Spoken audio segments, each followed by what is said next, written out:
Next week ಯಾರು ಹೊರಗೆ ಬರ್ತಾರೆ ಅನಿಸುತ್ತೆ? ಡೆಫಿನೆಟ್ಲಿ ಸ್ಪಂದನ ಬರಬೇಕು. ನಾನು ಈ ವಾರನೇ ಬರ್ತಾರೆ ಅಂತ ಎಕ್ಸ್ಪೆಕ್ಟ್ ಮಾಡಿದ್ದೆ. ಏನು ಗೇಮ್ ಇಲ್ಲ, ನಥಿಂಗ್. ಆ ಹುಡುಗಿ ಮೇಲೆ ಏನೂ ಇಲ್ಲ, ಬಟ್ ಮನೆ ಕಾಂಟ್ರಿಬ್ಯೂಷನ್ ಅಂತ ನನಗೇನು ಫೀಲ್ ಆಗ್ತಿಲ್ಲ. ಸ್ಪಂದನ ಇಲ್ಲ ಮಾಳು ಅವರೂ ಸೈಲೆಂಟ್ ಇದ್ದಾರೆ, but is not that silent as I thought. ಯಾಕಂದರೆ ನಂದು ಬರೋಕ್ಕೆ ಅಂತ ಮುಂಚೆನೂ ಅವ್ರ ಜೊತೆ ಏನೋ ಒಂದು ಮನಸ್ತಾಪ ಆಗುತ್ತೆ. ಅದು ಏನಕ್ಕೆ ಆಯ್ತದು? ಯಾಕಷ್ಟು ಅಲ್ಲ, ಯಾಕಷ್ಟು ನೀವು ಕೋಪ ಮಾಡ್ಕೊಂಡ್ರೆ? ಡೇ ಒನ್ನಿಂದ ಈಸ್ ಟಾರ್ಗೆಟಿಂಗ್ ಮೀ. ಅದು ನಿಮ್ಗೆ ಹಂಗೆ ಕಾಣಿಸ್ತಾ ಇದೆ, ಅನಿಸ್ತಾ ಇತ್ತಾ? ಜನರಿಗೂ ಕಾಣಿಸ್ತಾ ಇದೆ. ಯಾಕಂದರೆ ನೋಡಿ, ಅಬ್ಸರ್ವ್ ಮಾಡಿ, ಎಲ್ಲ ಟೈಮಲ್ಲೂ ರಿಷಾ ಅನ್ನೋದು ಬಿಟ್ಟರೆ ಅವ್ರಿಗೆ ಇಲ್ಲ. ನಾಮಿನೇಷನ್ ಆದರೆ ರಿಷಾ, ಮನೆಯಿಂದ ಆಚೆ ಹೋಗ್ಬೇಕು. He was the only 1% to take that card, red card. ಅದು ಅವ್ರಿಗೆ ಪರ್ಸ್ನಲಾಗಿ ಹಂಗೆ ಅನಿಸ್ತಾ ಇಲ್ಲ ಎವ್ರಿ ಟೈಮ್. ಮಸಿ ಬಳಿಬೇಕಾದ್ರೂ ಹಿ ಟೋಲ್ಡ್ ಇಲ್ಲ ರಿಷಾಗೇನೆ ಮಾಡ್ತೀನಿ. ಅದೆಲ್ಲೋ ನನ್ನ ಮನ್ಸಿಗೆ ಕಾಡಕ್ಕೆ ಸ್ಟಾರ್ಟ್ ಆಯಿತು. ನಾನು ಏನು ಮಾಡಿದ್ದೀನಿ ಮಾಳು ಅಣ್ಣಂಗೆ? ಅಣ್ಣ ಅಂತ ಕರೆಯೋದೇ ನಾನು ತುಂಬ ಕಡಿಮೆ. ಅಣ್ಣ ಅಂತ ಪೊಸಿಷನ್ ಕೊಟ್ಟಿದ್ದೆ. ನಾನು ರಿಯಲ್ ಲೈಫಲ್ಲೂ ಕರೆಯೋದು ತುಂಬ ಕಡಿಮೆ.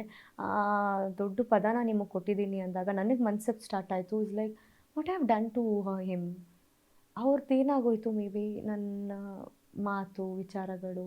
ಹಿ did not like it. Maybe ಅವ್ರಿಗೆ ಹೆಣ್ಮಕ್ಳಂದ್ರೆ ಹಿಂಗೆ ಇರಬೇಕು, ಈ ಥರ ಮಾತಾಡಬಾರ್ದು ಇದೆಲ್ಲ ಆದಾಗ ನಾನು ಅವಾಗ I could not take that. I gave it him good wait. ಅಂದರೆ ಸರ್ ಹಿಂಗೆಲ್ಲ ಇರೋಕ್ಕಾಗಲ್ಲ, ನೀವು ತೊಗೊಂಡ್ಬೇಡಿ ಹಿಂಗೆ ಅಂತ ಹೇಳಿ ಅವ್ರು ಫುಲ್ ಅಗ್ರೆಸಿವ್ ಆಗಿಬಿಟ್ರು.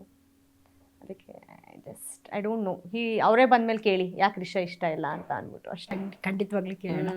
ಸರಿ, ಆಗಲಿ ರಿಷಾ. ನೆಕ್ಸ್ಟ್ ಇಮಿಡಿಯೇಟ್ ಏನು ಮಾಡ್ತೀರಾ? ಈಗ ಅದೇ ಡೇಟ್ಸ್ ಪ್ಯಾಕ್ ಇದೆ, ಸ್ವಲ್ಪ ನಂದು ಶೂಟಿಂಗ್ ಡೇಟ್ಸ್ ಪ್ಯಾಕ್ ಇದೆ. ಶೂಟಿಂಗ್ ಮುಗಿಸ್ಕೊಟ್ಬಿಡ್ತೀನಿ. ಯಾಕಂದರೆ ಪಾಪ ಅವ್ರು ನನಗೆ ಕಾದಿದ್ದಾರೆ 1 ತಿಂಗಳು. ಅವ್ರಿಗೆ ಹೇಳಿದೆ ಎಷ್ಟು ದಿನ ಇರ್ತೀನಿ ನನಗೆ ಗೊತ್ತಿಲ್ಲ ಅಂತ ಹೇಳಿ. ಅದೊಂದು ಡೇಟ್ಸ್ನ ಮುಗಿಸ್ಕೊಟ್ಟು ಸಿನಿಮಾನ next I see what I can do ಅಂತ ಒಂದು ಕ್ವಿಕ್ ಟ್ರಿಪ್ ಕೇಳಬೇಕು ಅಂದ್ಕೊಂಡಿದ್ದೀನಿ ನನ್ನ ಡೇಟ್ಸಿಂದ. ಮೇ ಬಿ ಡೇಟ್ಸ್ ತುಂಬ ಇಂಪಾರ್ಟೆಂಟ್. ಯಾಕಂದರೆ ನನಗೆ ಕಾದಿದ್ದಾರೆ. ಸಿನಿಮಾ ಮುಗಿಸ್ಕೊಟ್ಬಿಟ್ಟು ಹೋಗ್ತೀನಿ ನಾನು ಎಲ್ಲಾದರೂ ಒಂದು ಟ್ರಿಪ್, ಮೈಂಡ್ ರಿಲ್ಯಾಕ್ಸ್ ಮಾಡಿ ವಾಪಸ್ ಬರೋದೊಳಗೆ ಫಿನಾಲೆ ಬಂದ್ಬಿಟ್ಟಿರುತ್ತೆ. ಒಬ್ವಿಯಸ್ಲಿ ನಾನು ಹೋಗಲೇಬೇಕು. ಸಪೋರ್ಟ್ ನಮ್ಗೆ ಇಲ್ಲಿಗೆ ಸಪೋರ್ಟ್ ಮಾಡೋಲ್ಲ, ಇರೋಕ್ಕಾಗತ್ತಾ ಅಂದ್ಬಿಟ್ಟು ದಟ್ಸ್ ಆಲ್. ಓಕೆ, ನಮಗೆ ರಿಷಾ ನೀವು ಹೇಳ್ದಂಗೆ ನಮಗೆ ಒಂದಿಷ್ಟು ಲಿಮಿಟೆಡ್ ಜನಕ್ಕೆ ಗೊತ್ತಿತ್ತು ಏನೋ, ಬಿಗ್ ಬಾಸ್ ಮನೆಗೆ ಹೋದ್ಮೇಲೆ ಇಡೀ ಕರ್ನಾಟಕಕ್ಕೆ ಗೊತ್ತಾಗಿದ್ದೀರಾ ರಿಷಾ ಗೌಡ ಅನ್ನೋದು. ಲಕ್ಕಿ ಇರ್ಬೋದು ಮೋಸ್ಟ್ಲಿ. ನೆಕ್ಸ್ಟ್ ಶೈನ್ ಆಗಲಿ Sandalwood industry. I will definitely consider ಅಂತ ಹೆಸರು ನನಗೆ ಸಿಕ್ಕಿದ ಮೇಲೆ, ಅಥವಾ ಆಪರ್ಚುನಿಟೀಸ್ ಹಂಗೆ ಸಿಕ್ಕಿದ ಮೇಲೆ, ಮೇ ಬಿ ದೇವ್ರ ಆಶೀರ್ವಾದ. Within 3 years I got this platform. ಇಂಡಸ್ಟ್ರಿಗೆ ಬಂದು ನಾನು 2022 ಅಲ್ಲಿ ಸ್ಟಾರ್ಟ್ ಮಾಡಿದ್ದು. ನಾನು 23, 24, 25 ಐ ಆಮ್ ಇಯರ್. ಸೊ ಇಷ್ಟು ಬೇಗ ಸಕ್ಸಸ್ ಸಿಕ್ಕಿದೆ ಅಂತ ಅಂದಾಗ ಆ ಲಕ್ ಮ್ಯಾಟರ್ಸ್ ಅ ಲಾಟ್. ಆ ಸಕ್ಸಸ್ನ, ಆ ನೇಮ್ನ ನಾನು ಹೆಂಗೆ ಕ್ಯಾರಿ ಫಾರ್ವರ್ಡ್ ಮಾಡ್ತೀನಿ ಅನ್ನೋದು ತುಂಬ important. I will definitely utilise it in a good way. ಜನರು ಮನಸ್ಸಿನಾಗ ಗೆಲ್ಲಕ್ಕೆ ಇನ್ನೂ ಟ್ರೈ ಮಾಡ್ತೀನಿ ಅಂತ ಇದೆ. I will do that definitely.